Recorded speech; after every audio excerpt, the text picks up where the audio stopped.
Hello and welcome or welcome back to our 8th Streaming Media Connect event. We're going to be back in person in Huntington Beach for Streaming Media West in November, and the program just went live for that this week. Check it out at the link that our producer, Steve Nathans-Kelly, is going to pop into the chat. Looking forward to being back in person again. We had a great time in Boston in May, but we're also really enjoying these virtual opportunities to get together in between the two in-person events we do each year. I'm Eric Schumacher Rasmussen. I am the conference chair for all of the streaming media events, and I'm also the CMO of Ideas. Before we jump into today's discussion, a couple of housekeeping notes. Just for being here, you're entered into a drawing to win an Amazon gift card. We'll announce the name of the winner at the end of this session, so you do need to be present to win. If you have questions for our panel, please put them in the Q&A tab at the bottom of your Zoom rather than popping them into the chat. It just makes it easier for us to keep track of them that way, and we will make sure that your moderator gets the questions or that I pose the questions to the panel toward the end of the hour. Also, subtitles are turned on. If you want to turn them off, go to live transcript at the bottom of your Zoom window, click on that live transcript button and select disable transcript. Finally, all of the Streaming Media Connect sessions will be available on demand, archived at our YouTube page starting on Monday. And again, Steve Nathans-Kelly will pop the link to that page in the chat. I'd like to thank our diamond sponsor, Media Silo, who are helping us bring this entire week of sessions to you. And we've got a short video message from them now.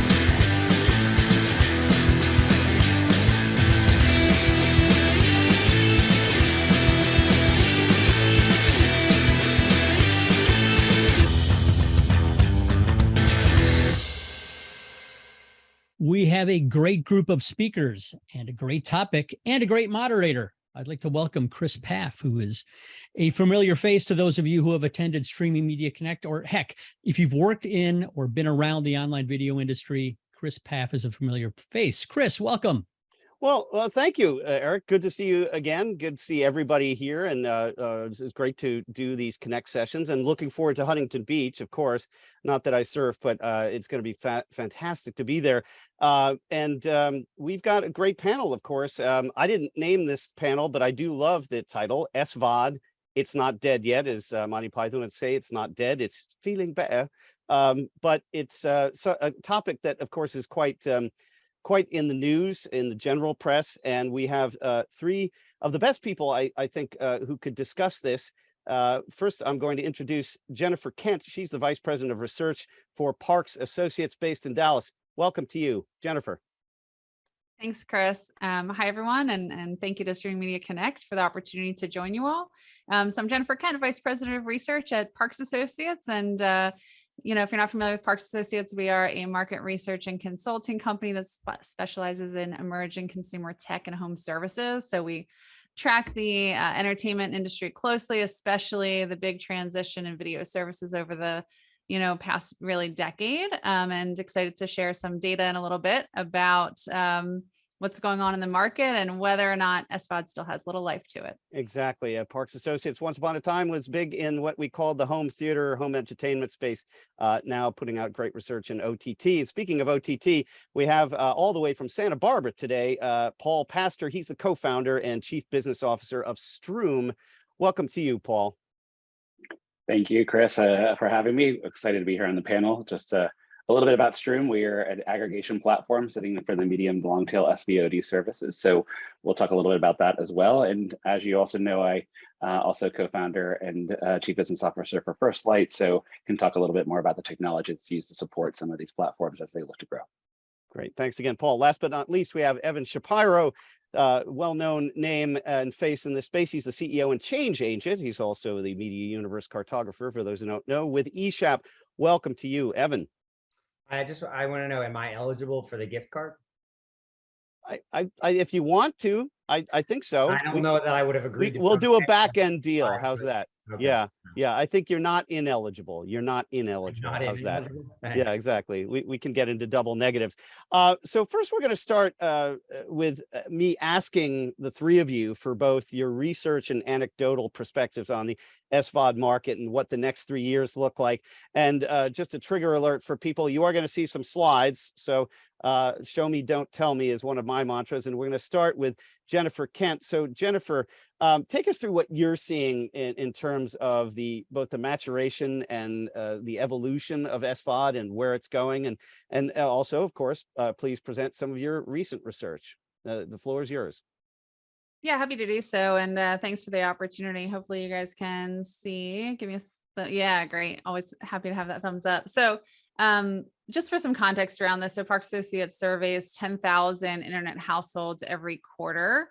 And we go pretty deep on OTT services, especially twice a year. And we're really tracking over time people's use of services, right? When we think about video services in particular, obviously the traditional pay TV service model has been taking its hits, and the decline of pay TV, particularly traditional legacy to the set-top box pay TV, has been in decline. It's really accelerated during the pandemic. And you can see that with our stats here. So I wanted to just sort of start this panel off by showing, the really widening gap that we're seeing in uptake of services. So 83% of US internet households tell us now that they do have at least one OTT subscriptions. You can see it actually has flattened out a little bit since Q1 2021. So we got a big spike during the pandemic, and the big question is, are we hitting a ceiling, right? Netflix, others are talking about losing subscribers. Are we hitting a ceiling? Traditional pay TV continues to decline. Might be surprising to know that 50% of American households do still have actually traditional pay TV, but we expect these numbers to continue. While overall adoption of at least some OTT subscription service may be leveling out and maybe hitting a ceiling in the US, our data does point that the people are still continuing to stack additional services. So whereas in 2015, very few people had more than 3 OTT services, now half or more do. Right. And in fact, the percent of households that are telling us that they have 8, 9 subscription services actually continues to grow. So we haven't seen quite yet that people have hit a max in the number of services that they're willing to subscribe to. One of the big problems, though, is that they're subscribing and unsubscribing and hopping, right? And there's a whole lot of turnover happening. So before I get to that turnover picture, because we've found a little bit of surprising data I wanted to pull, I did want to also acknowledge that, of course, subscription is by no means the only way to get your streaming these days, right? We're seeing this great growth of ad-supported video, whether it be AVOD or FAST, the live linear ad-supported channels, such that as of March of this year, 33% of internet households are telling us that they're watching some ad-supported streaming service. And I think we're going to talk about on the panel really these hybrid approaches and business models that various media properties are taking in order to fine-tune, how you have a profitable streaming business. So finally, and then I'll hand it back to you, Chris, is this churn piece, and hopefully we can, pick up this and talk about what this really means. Without those long-term contracts with more choice than ever, consumers can hop around, and they do. Overall, our calculation of churn for the full industry is 48% of the OTT services base will churn on itself within a year, which is really high. The main big top 5 services do have dramatically lower churn, but niche services drive this number through the roof. Interestingly, vMVPDs, have traditionally not had a lot of positive press around them necessarily, but they have seen dramatic decreases in churn over the past couple of years, which has been really interesting to watch. So they're actually figuring things out and finding a little bit more of how to prove this value to their user base, I'd say. So with that, hopefully that gives some, foundational stats that can frame our conversation, and looking forward to getting into the discussion. Yeah, thank you, Jennifer. And I think that really sets the stage well in terms of what we want to discuss. Evan, you've got some amazing views on what's happening in this space, and it'd be great if you can share your insights as well as some visuals too. So, Evan. Sure. So just obligatory map. This is the thing that a lot of people know me for. I tend to focus on 4 quadrants in this: audio, video, social, and gaming. But today we're focused on, I think, video. And what's happened, so actually, if you go back to this map, one of the major theses I have right now is that COVID accelerated everybody's business models by as much as 10 years. And that's why Netflix hit the wall sooner than I think they thought they were. It's why Disney's way ahead of where they thought they would be.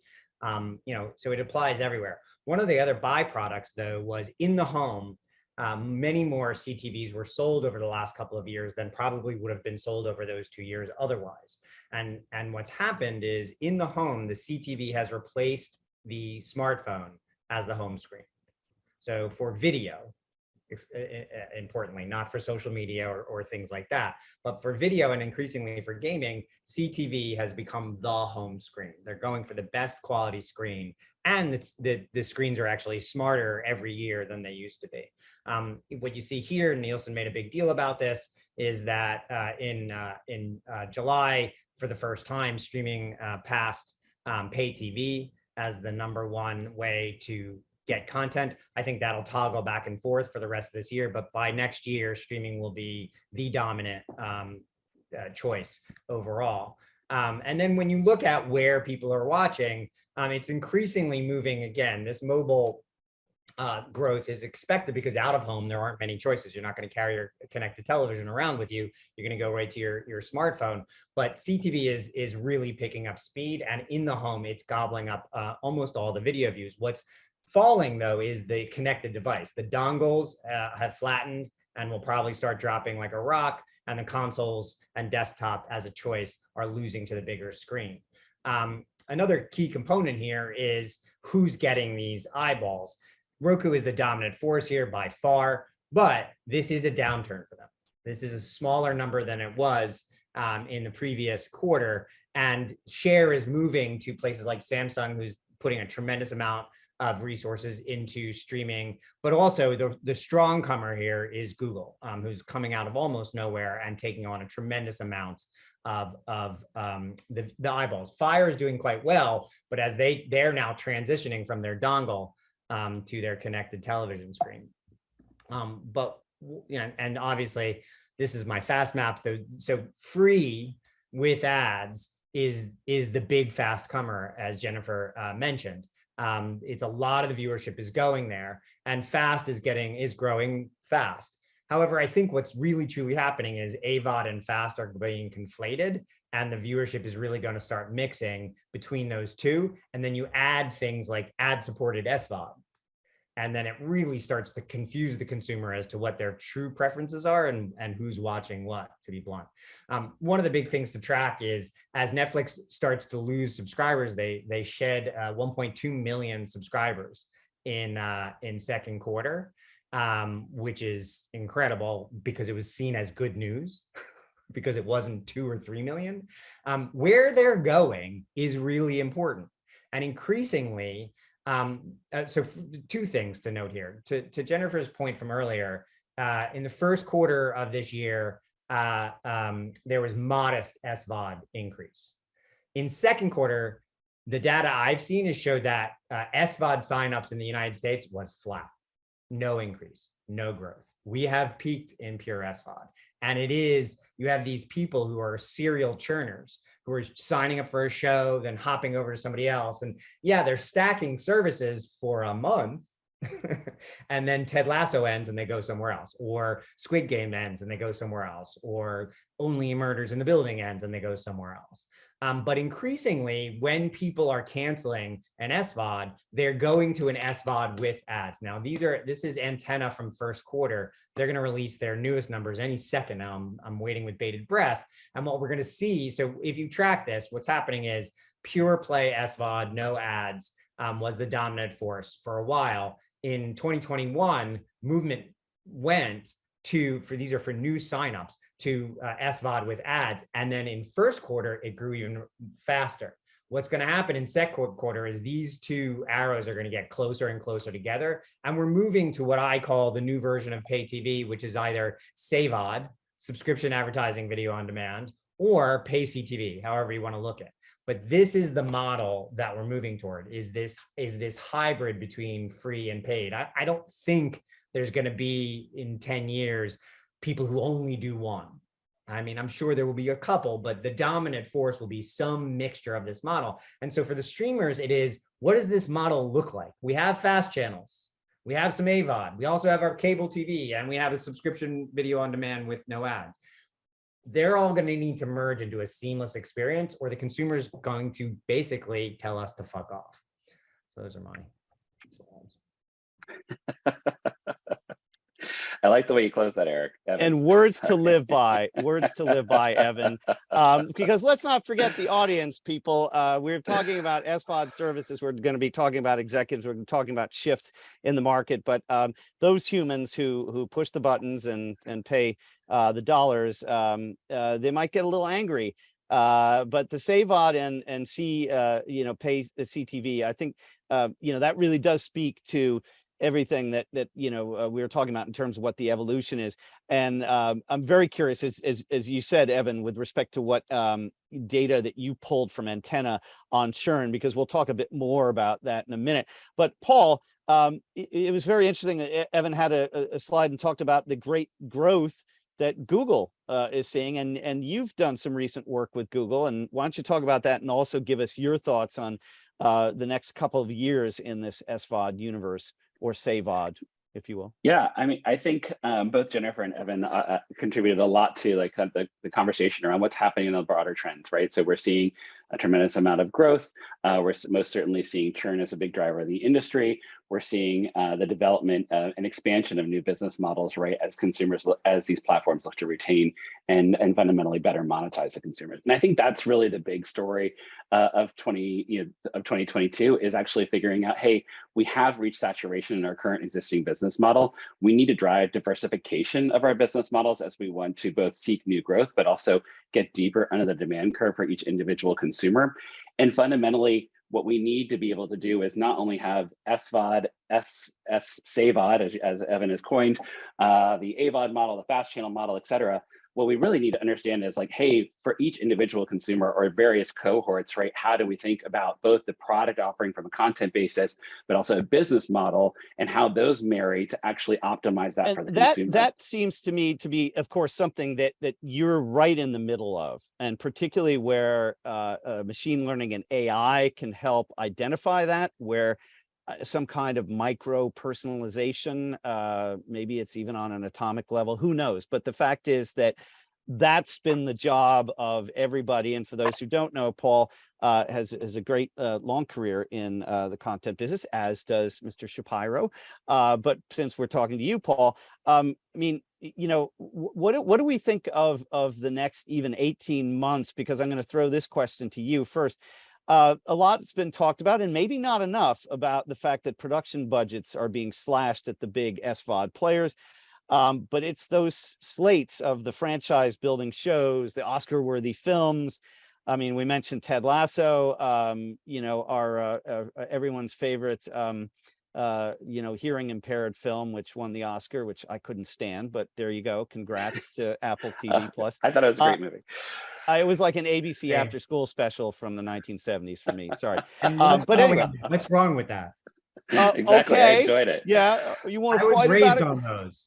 Yeah, I was too, but I'm happy to see them go. But bully for them. They won a bloody Oscar, and kudos to them. But so how does SVOD manage to improve its audience building without overspending? And is this the moment that you said that we've reached that peak in the traditional business model or existing business model for you? Is this where the creativity and the shift comes in without throwing down, mega billions like Netflix has, let's say? Paul, what's your take?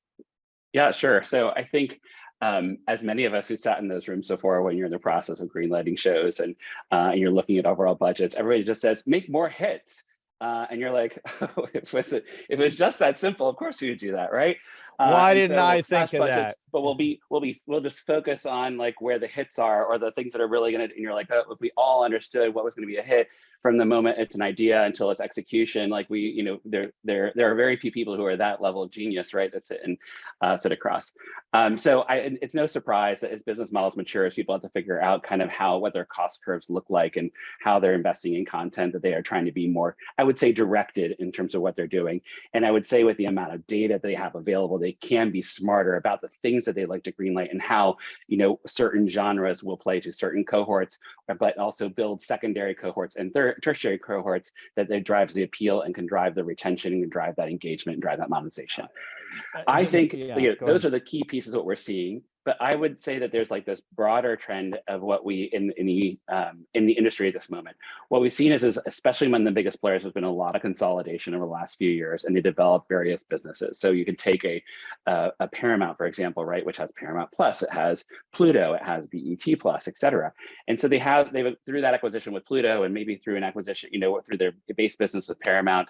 You could maybe draw the same example on NBCU and what they've done with Peacock and others, is you have all these people who built these products that don't have a shared data platform, that don't have shared data structures, that don't have shared platform transfer to be able to actually manage the entire lifetime value of the consumer across all the product offerings they have. And so I believe that we're going to go see an investment cycle driven by what are cloud-based workflows, but also a consolidation in their platforms and data structures to help them figure out how to ultimately really deliver the value of the consumer they're looking to attract. And with that, they can begin to put both content and business model offerings in front of those consumers that are super customized. And it can even get down to that kind of that micro level you were talking about, where it may even know that Evan has a pain threshold of watching 5 commercials in a row and I have 3, and that's the offering that we pay for. So I think that's really where we're headed on a macro level. It's going to take a lot of work in the interim to get there and build those data structures and those platforms to be able to support those types of environments and those product offerings. Well, absolutely. And particularly because the universe shifts around all those bloody platforms. I mean, some of my good buddies on the tech side at Warner Brothers, I remember in the beginning of 2021, we're like, oh, you know, we're just recovering from this AT&T nonsense. And of course, Trump delayed that consolidation. And then they woke up not too much later to find that David Zaslav and Discovery had bought them. Right. Another great example. Right. But Evan, I want to throw this to you because I'm just, my mind boggles. Everything Paul said resonates completely. And then you have to navigate these stormy seas. But speaking of navigating stormy seas, you have Warner Brothers Discovery, where HBO Max and Discovery Plus are supposedly going to merge. So talk to me about that from both the cartographic point of view, but also, does that matter? Does it mean anything by the time it happens? Will so many other things happen? And Jennifer, I want you to talk about that in a second. So, well, I mean, everything Paul said about finding an experience that you can, you know, basically take the customer journey from free to paid and all the way back is really important. I think, I mean, I'm not sure that I understand the rationale now in combining the two. I did before, and then you look at what's happened since, and I'm not so sure I understand the rationale of bringing these two things together. I don't know that 1 + 1 = 4. I'm having a hard time seeing how it equals 2 today, especially because they lost, I think, $3 billion in market value since last week. Staggering. Yeah. Yeah. So, but to go to something that Paul said, I don't think budgets are being slashed. Actually, I think the money's moving from scripted into other things, and the best advice, you know, you can give someone who's in this business right now is get out of the hit business, stay out of the hit business, find things that make your consumers come every day, sports, news, right, daily touch points that make your customers turn on your service at least 3 or 4 times a week, if not 2 or 3 times a day. That's what's going to be important. People who use services don't churn. People who don't use services do churn. Netflix's churn doubled in second quarter. It doubled. Now, it was really low to begin with, but it doubled. And it doubled in a quarter that they had Stranger Things. So they don't have no protect, and they're the only streamer in the business of the major ones that doesn't have sports. The only one. Yeah. Stayed out of it on purpose. So in the end, looking at Apple adding Major League Soccer, adding Major League Baseball, I think they're going to wind up with NFL Sunday Ticket. You know, we all kind of made fun of how little content they had. And now suddenly when they're going to spend $3 or $4 billion on the NFL, kind of looks like genius in retrospect. I don't know, I mean, a service that didn't exist really a few years ago wins the Oscar for Best Picture and takes home Emmys with Ted Lasso, among other things. Yikes. Be afraid, people, be afraid. But we'll get back to Netflix, and we'll also talk about sports later. It's also really, really key. They can lose money on TV. They'll gladly lose money on television to steal share from everybody else. Yeah, and there's another big company that begins with A called Amazon, which we'll talk about in a second, and they can lose a fair amount of money. So let's talk about Amazon with you, Jennifer. I'm sure you've got some data there. I mean, with respect to what's moving, people around in terms of the churn vis-a-vis the traditional, MVPDs. What data do you have in your, 10,000 person panel with respect to what people are watching, what things are resonating? Let's get into that a little bit.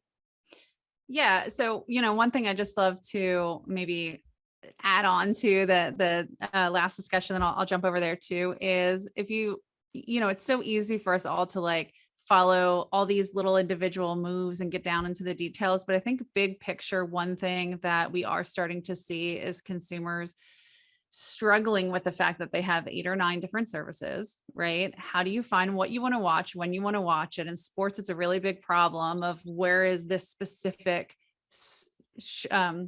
game on what service do I want to, watch? Where's the cheapest way for me to watch? Do I want to watch it without ads, with ads, right? It's this navigation problem. And people perhaps finding that the traditional pay TV model and the aggregation that came with it, right, that there was value in that. It wasn't being served in a way that was valued anymore. And so cord cutting has happened and it's not reversing, right? But long-term, seeing this reaggregation of services and a reaggregated experience, I think drives a little bit of what you're seeing with Discovery wanting to come out with one big service. It's like, well, is the long-term play going to be that there's going to be a handful of aggregated services, and what media, properties and groups can stand alone with standalone direct-to-consumer services? Is everyone going to be able to survive? Or a lot of this, we track 300 plus standalone direct-to-consumer OTT services in the US alone. A lot of them, some have already exited to just become channels through aggregation platforms, right? How many are going to be able to stand alone, and how many are going to be these big, large services that are kind of aggregating these properties together? So I think that's maybe part of the service, but who knows? They can do, everything moves so quickly. Well, make different changes and split out tomorrow. Right. Yeah. I mean, the thing that I remember, when Jack Lechner had me, lecture about new media in his NYU film class, and you'd say to these kids, it's like, hey, your competition is cat videos, kids. And of course, for Netflix, their competition is, well, of course, cat videos, but also TikTok. So, and Twitch, which is owned by Amazon. So let's talk about the other A company for a second. Evan, I'm curious because Amazon just gets bigger and bigger and bigger, knows what you buy and what you eat now because of Whole Foods, among other things. And they too, they own MGM Studios, so they are a Hollywood player, and they've got Prime, and they win awards too, by the way, and I love their stuff. But that's a unique player. I'm just curious, in your data, I mean, how do you see them if we're talking about the big guys positioned for, let's say, the next year, and what is driving that? I think the difference between Amazon, the difference between Amazon and Netflix is basically my thesis on the industry right now. Amazon raised prices for Prime in first quarter and basically lost no members. Netflix raised prices in first quarter, and for the first time ever, they had a net loss of subscribers. That is the difference between them. And it's because Prime, you're not paying for just one thing. You're paying for home delivery of your Prilosec. You're paying for discounts at Whole Foods. You're paying for all the benefits that come along with Prime. By the way, Apple's building the same thing with One: TV, music, cloud, all rolled in together. How does Netflix, how does HBO Max, how does even Disney compete against that with these lifestyle bundles? And to be blunt, when NFL football hits Thursday nights on Amazon in 3 weeks, the industry is going to change dramatically. Even if we think the drama's been high so far, when 10 million people tune in live, LIVE, to watch Amazon all together at the same time, that is a game changer. And they're going to have Lord of the Rings sitting right next to it. So it's going to be very difficult for people who do only one part of the entertainment economy to beat these huge big tech Death Stars when they basically are offering your whole life in one charge every single month. Yeah, and boy, Netflix were just the cool kids, and maybe they still are, but to your point, that gets scary. And Paul, you were talking about data before from a platform perspective. Well, it gets harder and harder, but I think that what we're seeing, and I want everybody to talk about this. We're seeing these kind of interesting cross-brand deals, like Walmart just announced not long ago that they're offering Paramount Plus to their customers. We used to see these deals with Showtime and HBO. We still do somewhat. Are these third-party cross-brand deals going to help SVOD? What do you think, Paul? Well, most certainly anything that makes it easier for the consumer to both frictionlessly subscribe, as well as having a lower price point of entry, usually helps drive the opportunity, right? And what we've seen time and time again, it was actually, if you think about how the Hulu business itself was built, right? It was the bundling with Spotify. And really at the very end of the day, it helped them accelerate their reach, which overall became then about the ad business that they were running, right? And what they could deliver, right? And that has, as you reach certain thresholds and reach, you're actually driving much larger increments in your CPM increases, right? So there's greater value that's delivered each time. And I think when we go back to some of what Evan and Jennifer were talking about with sports, we have to remember sports is a great way to kind of drive these kind of habit formation activities that we're talking about in terms of getting people to go into your app daily, reduce some of those churn opportunities. But it's also about the fact that you can immediately deliver reach. And when you're in the ad business, that matters, right? And it gets a premium CPM and driven event. So, and if you think about where these guys are making more and more of their money, it's sitting in the ad delivery business. And so I really think that sports is not just about like, how do I keep somebody subscribed? It's actually, how do I drive my overall ad business as a function of having sports there within? It's 100%. How the broadcast business built it. And I think what's even funnier, Evan, I hadn't even thought about the fact that like Lord of the Rings is going to premiere next to the football. I mean, like that's right out of like a Super Bowl / Grey's Anatomy playbook that we used to do at ABC. So I mean, kind of brilliant that they're leveraging the same business models, promotional models, et cetera, that we've seen on the past into something that's just digitally delivered. Jennifer Stalky comes from network TV, so right, yeah, right. Makes a lot of exactly. And that makes perfect sense. To me, of course, Apple is stealing some tricks from Mr. Marsico, for those who don't know, who does all the broadcasts for the New York Mets, who's kind of creating these cinematic experiences on Sports New York. And I think you're going to see more gamification of sports. But for a long-suffering Red Sox fan like me, I'm not coughing up $30 a month for NESN. Yeah. Hey, we've done well, but you don't know. You don't know. We still suffer. That's long suffering. Oh yeah, yes, you are. So sorry for those who suffer with Mr. Shapiro. But $30 a month. Now they're trying to give away 8 Sox tickets a year for you to cough up 30 a month. A bit of a joke, but yet like I subscribe to Fubo just to watch Barca. Now I can watch them on ESPN Plus, but they did that deal right as Messi left. So it's really hard, but I think that getting back to sports, I want to hear from Jennifer and Evan on this.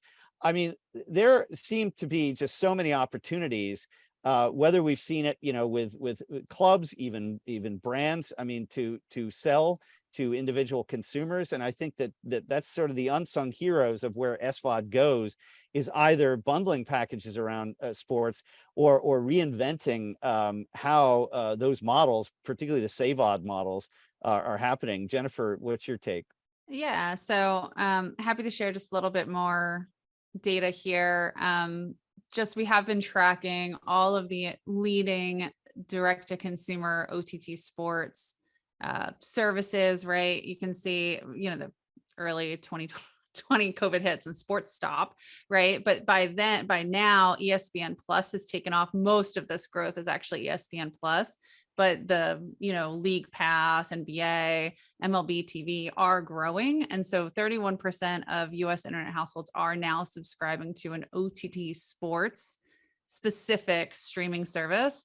And we know that they continue to hold their value, whether it's part of a pay TV, right? People have held on to these pay TV services specifically for sports.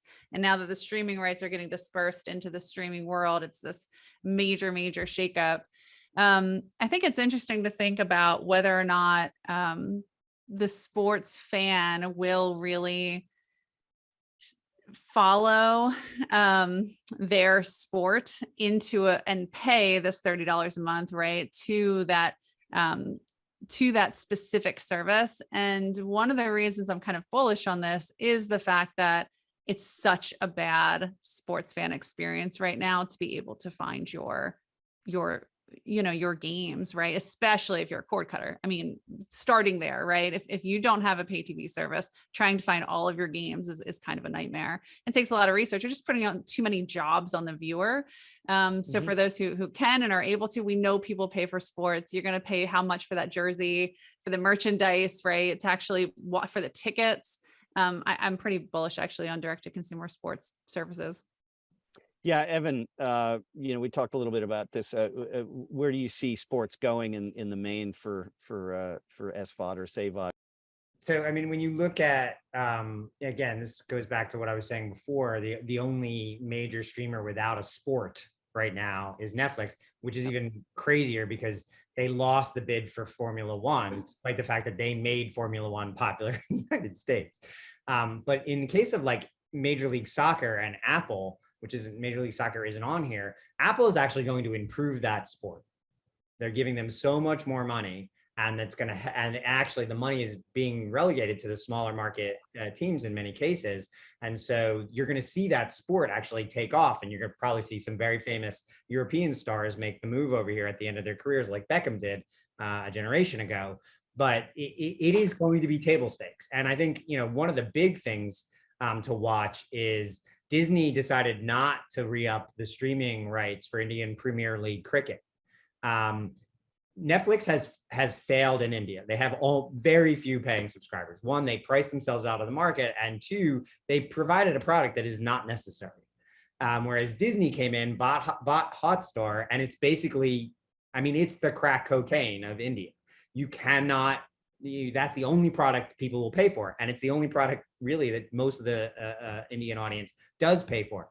When those rights move to Reliance or what's called Viacom 18 in India from Disney Hotstar, they're going to lose tens of millions of subscribers overnight. And that's going to be a really bad earnings call. Now, Chapek has made a decision. They're not profitable enough as subscribers, so we're going to get out of that market. I think that's going to hurt.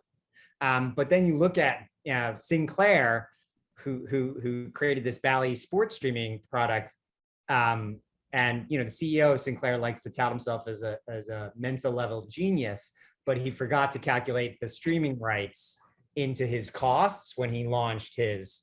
And I'm not taking any glee from that whatsoever, overtly. But the idea that you would build a streaming service and not factor in the streaming rights of the content, this is where the money's heading. It's going to move. There will be fewer hours of big premium content made. They're going to make them, but they're going to make fewer hours, the way that they made fewer movies over the last couple of years. And the money's going to go into things like sports. And to Paul's point, and other things that are live, because you can make people watch ads. So news and events and award shows and those types of things are going to become more and more prevalent on these services because of the value of the CPMs that they're putting into this live program. Yeah, and that's the holy grail. Yeah, go ahead. Yeah. I just think what's interesting is kind of going back to some of the chart that Jennifer showed at the very beginning. It's the fact that hey, now there's people, like 45% of consumers have 4+ services. And so they're kind of putting their own packages together. when we begin to think about people acquiring sports rights, I mean, sports rights drive cost, right? Which drive increases in price, which drives fewer consumers to be able to afford, right? I mean, that's really what happened with the pay TV environment. When ESPN started charging $12 a subscriber per month, everybody said it's not worth it because I'm not a sports consumer. Only 1/3 of US consumers are avid sports consumers willing to pay. That led to a lot of cord cutting. A lot of people led cut to the a lot of cord cord. cutting. Yeah. So the question here is, as people rebundle, right? Is that, hey, if I keep adding all these components in, do I all of a sudden become yet more unaffordable to the consumer, right? And that's why you have to diversify some of your business models so you can continue to get in some of that reach. But it is that question of how do you find that balance. And what Evan pointed out before, right, is especially like partners like Amazon or otherwise, they have other ways to also monetize those consumers. So they're playing with a lot more business model flexibility than the traditional broadcasters and those that are traditional media companies that have created streaming services. And so it'll be interesting to see how long those guys can effectively compete if you're not being able to shift some of those costs into other areas. I want to just jump on one point Paul just made, which is we've all talked about how 100% of cable consumers pay for ESPN, but only 30% of cable consumers use ESPN. And then you look at how many people are now paying for sports streaming on Jennifer's last chart, and it's the same number. Fascinating. It is. I mean, Jennifer, what do you make of that? Because again, you have a big panel. Is it that there are more sports offered, or is it niche content? Because I want you to talk about niche content, because I find that to be an interesting way for SVOD to maybe scale and move in another direction. So yeah, well, so on niche content, actually, there's a question. Hopefully I'm not overstepping my bounds and looking at the Q&A a little early, but there's actually a question here on what we think on niche content, right? Correct. Versus the big broad services. You can have a niche service that's perfectly profitable, that the goal isn't necessarily to eat the world, right? Your goal is to serve your customers well. And I think that there are some services that are really doing a phenomenal job of building community and understanding what's important to their particular segment. We recently had a speaker from Quelly TV who specializes in the Black and African American community, right? And they have actual live in-person community events in different communities. They have engagement panels that people can come on and talk to some of their lead stars and personalities and have community organizations. There's a couple of networks that are LGBTQ plus focused that are doing a really phenomenal job connecting. And it might be more niche for a certain segment of the population, but you can have a perfectly profitable service. So I think that there's room kind of for everybody. And I think that those things, people are continuing to build their stack. You've got these foundational services that are going to be the top 5, 6, right? That you're going to maybe add 1 or 2 to your stack, and then the niche things that make sense to you. And for 30% of households, it's going to be sports. It's going to be in your stack, and for everybody else, it's BritBox, right? Exactly. I mean, Acorn, Criterion. I mean, Acorn. I think I subscribe to maybe like 16 things. Okay, it's a write-off, but still, it's all there. And then somebody comes up and says, "Hey, yeah, you're watching Hulu?" No, not really. Well, there's the show The Bear. Oh yeah. Hits find themselves all over the place, and who knows what makes a hit. I mean, I thought it was interesting, Evan, when you talked about Stranger Things. Oh my God, when that hit in 2017, it was like crazy. I think that was the only season that I watched. The whole thing was the first season.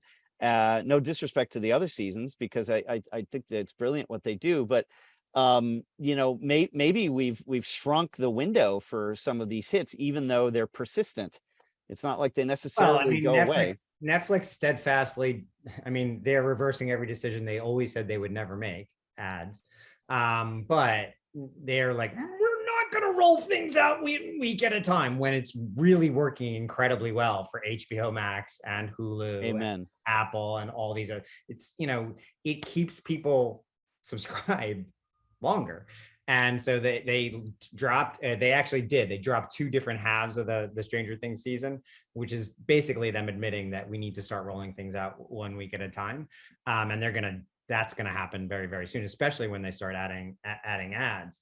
Look, I think that the niche I'd be interested if you have data on this, Jennifer, but I've seen data Mm-hmm. that shows that the niche services actually churn at a lower rate than the premium services, because it's just something I care about a lot.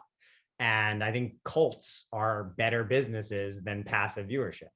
And you can have a perfectly profitable, as Jennifer said, Crunchyroll, really, really Yes. amazing product that has a very consistent user base because it's day and date anime with stuff that's landing in Japan. Those users will not quit. They're just not going anywhere, and they're young. So I think you're going to see that. I think you're going to see. So Sony bought that, but I think you're going to see things like Shudder and BritBox get swallowed up by these more mass Death Stars because they're just good anti-churn mechanisms. Yeah, and just to respond to the question on the data. So the hard part is that a lot of the niche services are still pretty new, and what really correlates is the newness of the service to churn. So lots of people trying it out at first, and then churn comes down the longer they're able to establish themselves. And a lot of the smaller services, they start, they churn, and then they aggregate or go, they become a channel somewhere. And so the churn is pretty high for a lot of them. And then there's also some seasonality in the smaller services too, that drives churn. So, and actually in the sports world for sure, but like there's like hunting and fishing channels, right? And they actually spike when it's not fishing season or not hunting season, because people are out hunting during hunting season. And then when they're not, right, they're watching the hunting channel. And so it's really hard to pair through some of that in the data. So actually a lot of the smaller services do in our data have higher churn. And then you have to look at the services that are relying on Amazon channels or iTunes to sell their product. Right.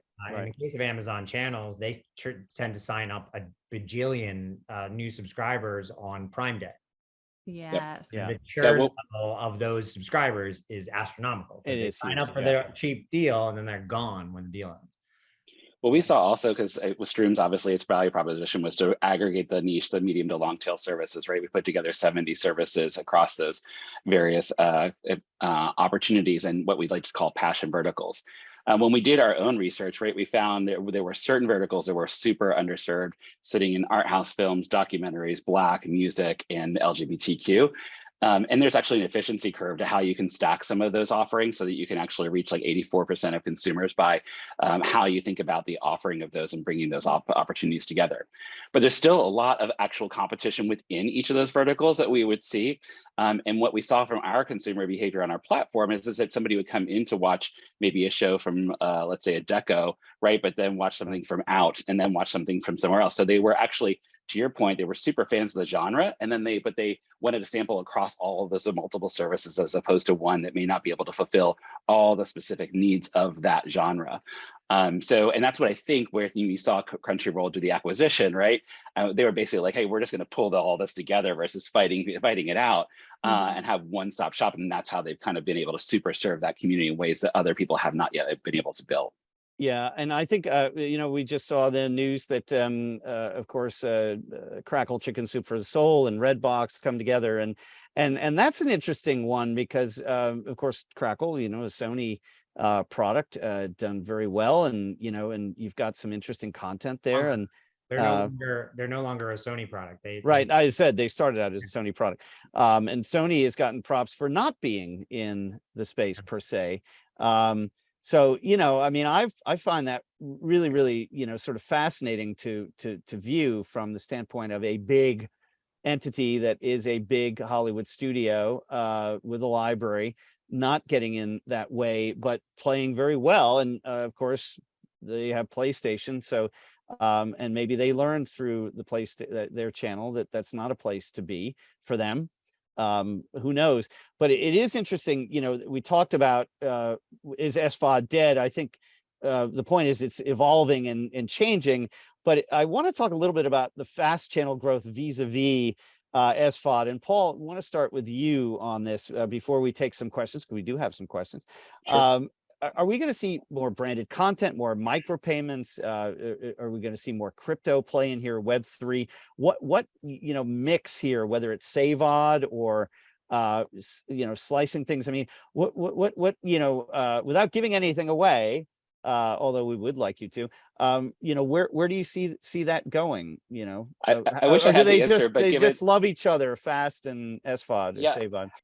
I mean, I think that your question of like all these different potential business models, right? They're at such Correct. like this nascent stage that there's only opportunity for upside in most of those in those business models.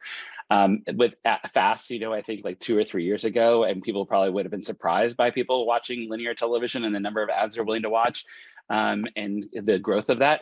And now it's a question of is it your core business model, or is it actually just your new front porch? And that's the way you acquire consumers and bring them into the rest of the funnel. And can you actually actively manage those consumers through the rest of the life, the life cycle that's available through the products and services you have? I will say, you know, and again, we, you know, from a First Light perspective, just last week, we put an announcement out with Google with running on GCP that we're not only delivering fast channels, but we're really trying to evolve the fast channel experience so that it is getting personalized. Today, almost everything is a single manifest driven opportunity. So Evan's getting the same channel as Jennifer, is the same channel as Chris, the same channel as me. I often like to talk about the example of like, you know, if you're getting an MTV 90s channel, like Evan may be served, you know, Nirvana. I want to be served Madonna. And that's the way it should be. And then the commercial load and everything we experience there and after should be driven by what my interests are. And so when you've actually decided to do a full content ingest into your CMS and then create this play out manifest and deliver it in a personalized manner, that's where these fast channel businesses are going. And I think that's the opportunity that sits in terms of driving greater monetization and engagement. The best, Yeah. the best thing we can learn from is TikTok. What Paul just described is TikTok. It's your For You page. It's built for you. And the length of stay is like really long because it feels like a featured television or a fast channel. Right. I will make one point here that I'm interjecting. Let's stop calling them fast and AVOD. They are both fast. Agreed. They're both free. They're both ad supported. They're both streaming, and they're both television. The consumer doesn't differentiate between them. We should stop differentiating between them. They are crashing into each other. And just like TV has a linear channel, and if you want to watch the show on demand, you can do that. This is the same type of thing. If the four of us get behind that, maybe we can turn the tables. I think AVOD, yes. SVOD. So we're making SVOD a thing, right? SVOD's a thing exactly. now. SVOD's a new thing. No more AVOD, just fast. So it's not FAVOD, it's fast. We'll just call it fast. SVOD because it's subscription ad supported. Right. That we have. Yeah. It's SAST. It's SAST. I think it's SAST, you know, and some are sastier than others. But you say Nirvana and I say Madonna, and let's call the whole thing off. But it does get into the user experience, and I'm amazed that we went almost an hour without mentioning search. That's right. We didn't talk about search at all because this business, and we even talked about Netflix and Carousel. It's more about serving people. And I think that's really what it gets down to. Although I will say that the search is still a problem. And even for the vaunted Samsung, you know, I have a Samsung Curve and, you know, with Roku and all that, but search is still problematic. But maybe it doesn't need to be what it was before. Maybe people are sated, who knows? But we're going to move to some questions now because we do have some dutiful questioners. And I'm going to start with Michael Heiss, who asks a bunch of questions, but I'll start with his first one where he says, where does the trend to DTC for sports stand in the way of FANG? For those that don't know, Facebook, Apple, Amazon, Netflix, Google, and similar acronym soups. Try getting a Dodger or Laker game in LA without subscribing to Spectrum, yet Bally and MSG are or will get DTC. So he's basically, you know, asking, and Jennifer, maybe we go to you first for this. Where do we see sports going in that Zing DTC side? Yeah, I mean, that's kind of what I was talking about earlier, that I feel like the league rights holders being able to have direct to consumer play where people can get that Dodger or that Laker game, right? Easily in the way that they want it. I think there's an opportunity there. But the question is, are they seeing more money in carving out different games for different places? So I'm not really sure where it's going to land, but there's a huge opportunity for the sports fan and experience perspective to be able to get it all in one spot that isn't pay TV for the sports bettors. First of all, Netflix never belonged in Fang. It's a media company, not a technology company. It shouldn't have been in there in the first place. So let's throw away Fang, and it's now, I call it Magma. Microsoft, Amazon, Google, Meta, Apple. Magma. But if you take Meta out there, because I don't think they're long for this world, They'll change their name next year. then it becomes MAGA, which we don't like. So then it maybe just Ma. Magma. But I think, I think all the sports is going to wind up on streaming because they're the only ones who are going to be able to afford the rights. That's just if you're not in 12 different businesses and don't have revenue coming from cloud or search or whatever it is to layer into your television product, you're not going to be able to afford the type of programming that's going to keep people from churning out, and that's sports and live and news. And so I don't think, I think wherever sports lives today, in 10 years, it'll all migrate to a streaming platform, and almost all of it will wind up on, after Microsoft buys Netflix, they'll start investing in sports. Apple will continue to invest in sports. Amazon will continue to invest in sports. Google already has YouTube TV, the 5th largest cable provider in the United States, and that's only going to grow. Yeah. And I didn't even get to my question about YouTube opening up a video streaming store as an a la carte. But for those who don't know, yes, they did about 2 weeks ago. Paul, since you have some facility with the Google, what do you think about that question about sports DTC? I don't know if I have much more to add than what my other panelists have said. I'm very aligned with kind of where we see sports rights migrating. Well, let's go to another question, and I love this guy's name, Paul Faleo. Almost look like Philo, which is fast and non-supported, but Philo is also non-sports, right? Generally, right. But Paul Faleo asks, and this is a good question: is the current market more receptive to highly targeted, in parens, i.e., topically specific, end parens, SVOD services versus services that try to reach as large an audience as possible? I think we answered that, but.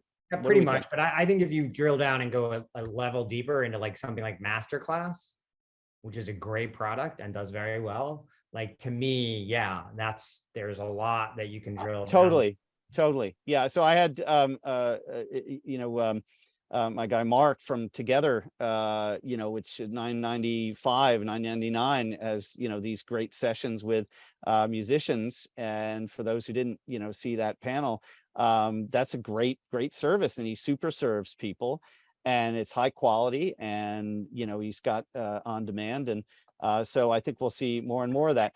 Let's go to anonymous attendee, or double A. What are your thoughts on how we should be looking at performance across the media landscape holistically? How should we be comparing SVOD versus AVOD versus fast versus linear? What metrics do you think are important? I think we kind of answered that. But Jennifer, maybe you can, wrap up a good answer for anonymous. Yeah, happy to just throw in a thought here from how we're thinking about changing how we measure things. So we're a mix of consumer reported, because we have this huge panel of consumer reported data, as well as tracking secondary research and app analytics as well, to get to our estimates of subscriber numbers. We're starting to look at total reach, right? So can we disaggregate the subscribers versus the ad-based viewers and try and estimate what is someone's total reach? How many households or eyeballs, whether it's through a subscriber, through an ad-based viewer, is a brand touching? We're still working on how we do that. But the problem in measurement, I mean, it continues in this space. There's so much fragmentation. Now that's a whole nother panel. Difficult. That's a whole other panel, right? Yeah, fragment. But we're trying to, yeah, we are trying to think about it more holistically, because everybody's going to hybrid business models, so you have to be able to understand what is their full reach. All right, last and very quickly, Paul Faleo gets the last question. This is to you, Paul Pastor, Paul to Paul. Paul P to Paul P. Are there overserved, quote unquote, passion verticals where the content seems to be stagnant or experiencing diminished eyeballs or revenue and in need of some kind of change overhaul? What do you think, Paul? very hard I would say generally when we saw the research, right, comedies, dramas, sports, et cetera, continue to drive the uptake in what we would see out of what the broadest offerings of services. So then the question just becomes, to your earlier question, we didn't talk about search. How do I find the thing that's most relevant to me and the thing that I really want to watch? So maybe we're overserved in the number of places you could potentially get those genres, as opposed to necessarily the underserving of that as an opportunity from a content basis. Great answer. And last but not least, maybe Evan wants to answer Jason Young offline. Prediction about the future of sports programming, specifically all streaming by 2035 sounds very accurate. Oh, no, he's just saying he's giving you props. So Jason gives Evan props. And this is where I turn it back to Eric Schumacher-Rasmussen. But for those who have to leave, just a big shout out to Paul Pastor from Struum, Jennifer Kent from Parks Associates, Evan Shapiro, ESHAP. I'm Chris Pfaff from Chris Pfaff Media. Back to Eric Schumacher-Rasmussen. That was outstanding. I do want to suggest, though, that perhaps for the next panel, you have a cup of coffee or something. It was a little low key.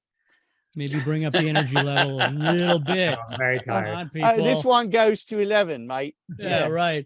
Oh, yeah. Thanks so much. That was great. I can't wait to go back and watch it on demand because there was so much there to get out of it. Our Amazon gift winner is Legarius Barlow. Rather than settle on one, I'll pronounce it two ways, and one of them's got to be right. So watch your email for information about that. Thanks to all our speakers once again. Thanks to Media Silo for sponsoring. We kick things off again tomorrow at 11:30 a.m. Eastern time with a panel called Cutting Edge Codec Update. So we go, from one extreme to another, but speakers from Netflix, Facebook, and Amazon. So it's going to be a great one. Hope to see you then. Thank you. Thank you. Thank you. Take care, everyone.